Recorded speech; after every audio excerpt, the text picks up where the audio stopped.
I stared at my phone, unable to tear my eyes away from the photos flooding my Facebook feed. There they were, my in-laws, my husband's siblings, their kids, and even distant relatives, grinning on a pristine beach in Florida. The matching family t-shirts they wore made my stomach churn. Anderson Family Beach Trip 2024. Apparently, being in Anderson for 8 years wasn't enough to earn an invitation, too hard to plan around. My mother-in-law had told others when they asked why we weren't there. Between Emma's soccer and Lucy's dance, it was just too much, despite the fact that both activities had ended weeks ago. I'm Kate Anderson, 34 years old, and for nearly a decade, I'd been trying to live up to my husband's family's idea of perfection. Mike, my husband, was at work when I stumbled upon the hidden vacation, probably unaware that his entire family was off having fun in Florida without us. I scrolled through more photos, my nieces building sandcastles, family dinners by the beach, sunset cruises with everyone raising their glasses. Each image felt like a deliberate reminder of how we were excluded. Our girls, Emma, 8, and Lucy, 6, would have loved it. The group chat, which I wasn't meant to see, accidentally shared by my niece, revealed the truth. They had been planning this for months. My mother-in-law, Sandra, had organized everything, making sure to schedule around everyone's commitments, everyone except us. We can't have Kate complicating things again, she had written. Remember last Christmas when she insisted on leaving early because Lucy wasn't feeling well? Or Easter when Emma had that soccer tournament? It's just easier this way. I set my phone down and walked over to the living room window. Outside, Emma and Lucy were laughing, playing in the sprinkler, unaware that their cousins, whom they adored, were making memories without them. Mike entered, loosening his tie, and saw the look on my face. Kate, what's wrong? I handed him my phone. His face darkened as he scrolled through the photos.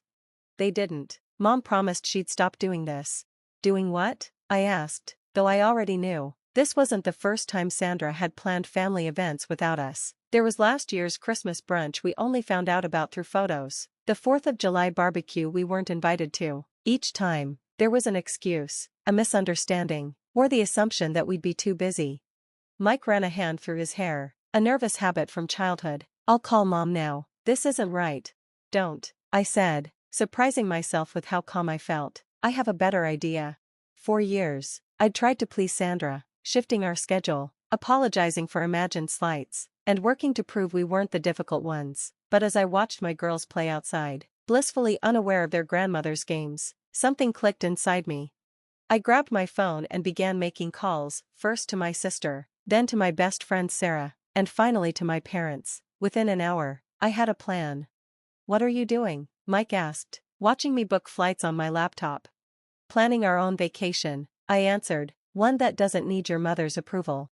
My sister had a beach house in North Carolina she rarely used. My parents were eager to spend time with their granddaughters. Sarah and her kids were always up for an adventure. In just a few days, we had our own trip planned, with people who actually wanted us around.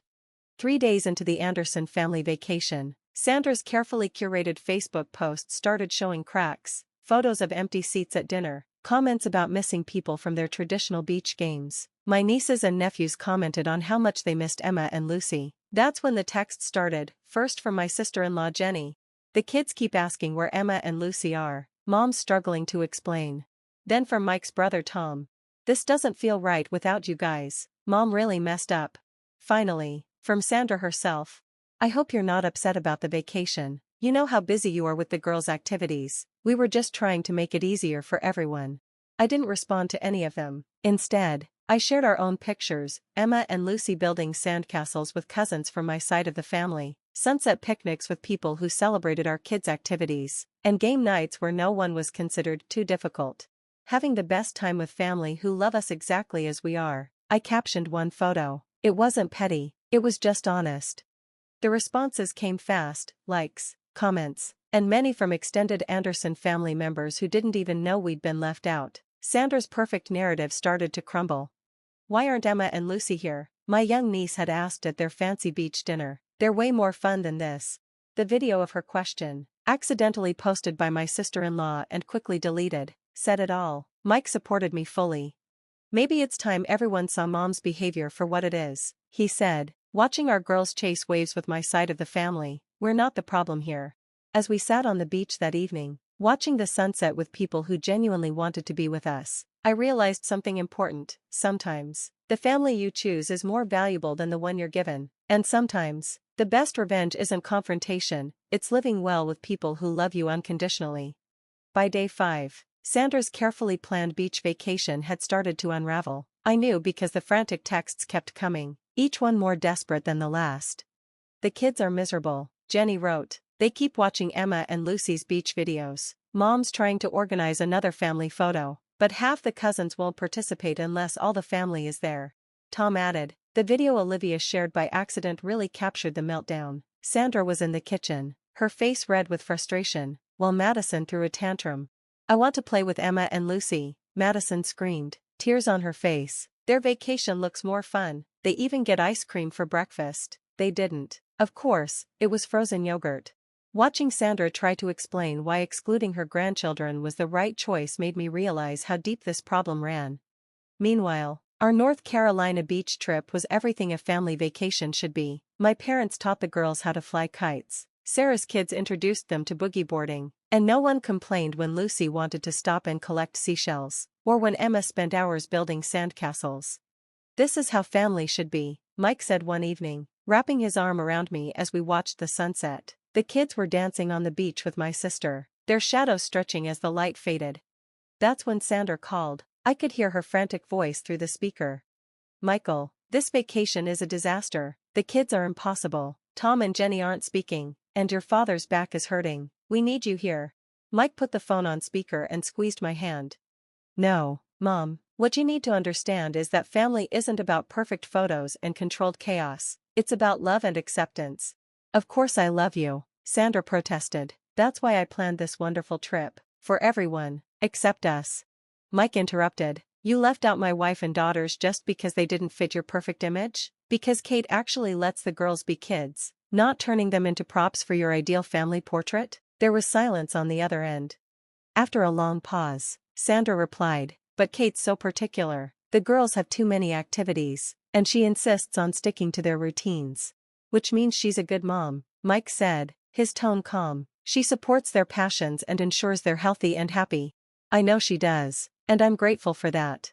My eyes welled up as Mike spoke again. "Look at the vacation you planned. Mom, is anyone really enjoying it? From what I'm hearing, it sounds more like a staged photo shoot where no one's having fun."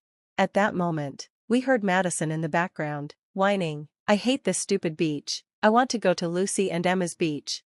Sandra sighed, sounding defeated. "I just wanted everything to be perfect." Mike finished firmly, "You can't control everything, and when you realize that, maybe you'll start to truly see your grandchildren for who they are, not who you want them to be." When he hung up, we sat in silence, watching the waves as children's laughter echoed from where they were roasting marshmallows with my parents. "You know she'll turn this into her drama," I murmured. "She'll play the victim." Mike nodded, "Probably, but right now, I don't care. Look at our girls, Kate. Look at how happy they are with people who love them without conditions." The next morning, my phone buzzed with notifications. Sandra had posted a dramatic message, casting herself as the victim in a family misunderstanding, but the comments didn't go as she hoped. "Half the grandkids seem to be missing from this perfect vacation," one relative commented. "Those sweet girls and their mom deserve so much better," another added. Even Jenny chimed in, "Maybe if we included everyone from the start, this wouldn't be a disaster." By midday, Sandra's post was gone, replaced by a private apology. "Maybe I rushed the planning. We all miss you, but it's too late now." We were busy making our own memories, building traditions with people who loved us just as we were. Emma and Lucy were thriving, surrounded by love that wasn't conditional. That evening, while the girls put on a beachside talent show with their cousins, Mike's phone buzzed with a text from his father. "Your mom's realizing what she's lost. The vacation ends tomorrow, but the real changes are just beginning." Mike showed me the message and then glanced at the girls, who were taking dramatic bows. "Think we should give her another chance?" he asked. I watched Lucy tackle her cousin in a big hug, while Emma led everyone into an elaborate final pose. "Maybe," I said, "but it'll be on our terms this time. No more illusions of the perfect family." Mike nodded. "Sometimes, losing something makes you realize its true value, and standing your ground earns the respect you deserve." The fallout from the beach vacations rippled through the family. When we returned home, social media was filled with two very different versions of the story. Sandra's staged photos with forced smiles and matching outfits, and our raw, joyful images of messy, sandy adventures. Mom's not handling the comparison well, Jenny told Mike over coffee a week later. People keep asking why Emma and Lucy weren't there. She's running out of excuses. I overheard from the kitchen, but I could hear the tension in Jenny's voice. Do you know what Madison did? She took all the family vacation photos off the fridge and replaced them with printouts from your beach trip. She said she wants to go to the fun beach next time. Mike responded thoughtfully, maybe that's exactly what Mom needs to see. The real shift came at the monthly family dinner, normally hosted at Sandra's, where she controlled every detail. This time, some family members couldn't make it, so we suggested meeting at a restaurant. Sandra arrived last, visibly shaken. Her eyes widened when she saw Emma and Lucy already settled in, showing their cousins seashells from our trip. "Oh," she said, her voice tight, "I didn't realize everyone was already here." "We didn't want to be too difficult to plan around," I said quietly, just loud enough for her to hear. Her face turned red. During dinner, Sandra was quiet as her grandchildren gathered around Emma and Lucy, eagerly asking them to tell stories about their beach adventures. Even the adults seemed more relaxed, swapping childhood beach trip memories. "Remember when we used to just play in the sand for hours?" Tom reminisced. "No schedules, no matching outfits, just fun." Sandra sat silently, pushing food around her plate, as her perfect family illusion slowly crumbled in the face of real connection. Finally, when dessert was served, she spoke. "I think I made a mistake." The table went quiet. Sandra Anderson didn't often admit mistakes. "The beach trip," she began, taking a deep breath. "I thought I was organizing the perfect family vacation, but looking at your photos, seeing how much fun you all had." She trailed off, searching for the right words. I realized maybe I'd been focusing on the wrong things. Emma, with her usual innocence, looked up from her ice cream. "Does this mean we can all go to the fun beach together next time, Grandma?" The tension broke, laughter filled the room, and I noticed tears in Sandra's eyes. "I like that," she said softly, "if your mother will help me plan it." And there it was, the closest thing to an olive branch we'd ever get from Sandra Anderson. Later that night, after the girls were in bed, Mike and I sat on our back porch, reflecting on the evening. "You know she's still going to try to control things," I said. Mike nodded, "Probably, but now she knows she can't exclude us without consequences. And maybe, just maybe, she'll learn that imperfect moments can be the most perfect of all." The next morning, a text from Sandra arrived. "Can we meet for coffee? Just us." I agreed, and 2 days later, I sat across from my mother-in-law at a local cafe. She looked different, less rigid, more human. "I've been looking at your beach photos every day," she confessed, "not because I'm upset, but because I see something I've been missing. Joy, real, unscripted joy." She pulled out her phone and showed me a photo, Lucy laughing, covered in sand, while Emma tried to bury her cousin's feet. It wasn't a perfect shot by Sandra's standards, but it was perfect in its authenticity. "I want to learn," she said simply. "I want to be part of their lives, the real version, not just the posed one I've been trying to create." It wasn't a complete transformation, but it was a start. Sometimes, that's all it takes, just a crack in the perfect facade to let the real light shine through. The next family beach trip was being planned, with input from everyone, and though Sandra would still occasionally fall into her old ways, she was trying, and that's all we could ask for. Because in the end, family isn't about perfect photos or carefully curated moments, it's about love, acceptance, and learning to let go of control in favor of real connection. Emma and Lucy's seashell collection still sits on our mantle, each imperfect piece telling the story of a vacation that changed everything, not because it was perfect, but because it was real. Thanks for watching, see you next time, stay stunned.